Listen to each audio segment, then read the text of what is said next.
ৰদে ৰদে গাঁৱে গাঁৱে ঘূৰি ফুৰিছোঁ এনেই ফুৰিছোঁ বুলি নাভাবিব দেই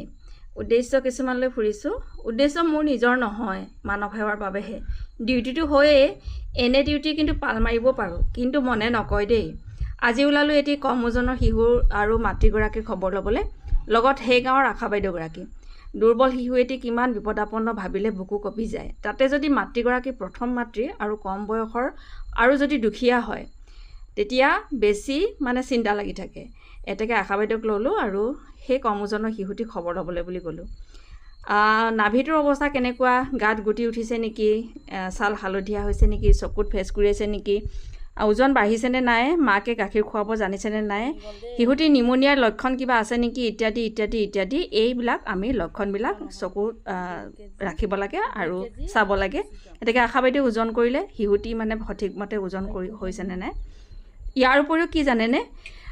ইয়াৰ উপৰিও মাতৃগৰাকীৰ স্বাস্থ্য বুজ লোৱাটো আমাৰ প্ৰধান কাম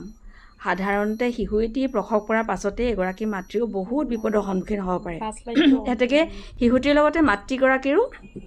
স্বাস্থ্য পৰীক্ষা কৰাটো খুবেই বেছি দৰকাৰী কিয়নো 42 দিনলৈকে তেওঁলোক বহুত বেছি বিপদৰ সন্মুখীন হ'ব পাৰে এতেকে এয়া আশা বাইদেৱে এগৰাকী মাতৃৰ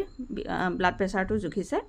আৰু তেখেতে সময়মতে আইৰণ টেবলেট আৰু কেলছিয়াম খাইছেনে নাই খোৱা কাৰণ জন্মৰ আগতো খাব লাগে জন্মৰ পিছতো খাব লাগে এগৰাকী মাতৃয়ে এতেকে সেই সকলোখিনি চাই চিতি এইবাৰ ওলালোঁ আকৌ বেলেগ ঘৰলৈ দেই তাত আমি চাম এটি সৰু শিশু মানে এবছৰীয়া এটি শিশু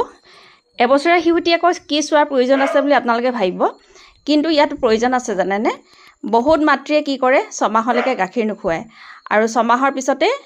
তেওঁলোকক গোটা আহাৰ প্ৰয়োজন হয় সেই গোটা আহাৰো তেওঁলোকে সময়মতে নোখোৱায় ফলত কি হয় শিশু এটি যিমতে বৃদ্ধি হ'ব লাগে সেইমতে বৃদ্ধি নহয় আৰু যিমতে বিকাশ হ'ব লাগে সেইমতে বিকাশ নহয় কোনোবাই আগতীয়াকৈ গোটা আহাৰ খুৱাই দিয়ে কোনোবাই দেৰিকৈ গোটা আহাৰ খুৱায় সেইটো কাৰণে সময়মতে সময়ৰ আগতো নহয় সময়ৰ পিছতো নহয় ছমাহলৈকে কেৱল মাত্ৰ মাতৃ দুগ্ধ খুৱাই পিনে ছমাহৰ পিছত পৰিপূৰক আহাৰ তেওঁলোকক খুৱাব লাগে এতেকে আমি এই যে বস্তু কেইটামান আগবঢ়াই দিছে আশা বাইদেৱে আমি বেবীটোৰ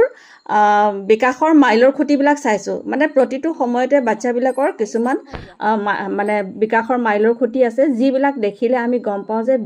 শিশুটো মানে সঠিকমতে বিকাশ হৈছে বৃদ্ধিটো আমি চকু দি দেখা পাওঁ কিন্তু বিকাশটো আমি চকু দি দেখা নাপাওঁ কিন্তু তাৰ কিছুমান এক্টিভিটিজ চাব লাগিব সেই এক্টিভিটিজবিলাক সময়মতে কৰিছেনে নাই কৰা যেনে ধৰক 3 মাহত ধৰক হাতৰ মুঠি খুলিব ডিঙি আমাৰ পিছফালটো চিধা হ'ব তাৰপিছতে মুখত চকুত আমাৰ মাকৰ মুখলৈ চাই হাঁহিবলৈ শিকিব ছ'চিয়েল যিটো হাঁহি সেই হাঁহিটো শিকিব তাৰপিছত তেনেকৈ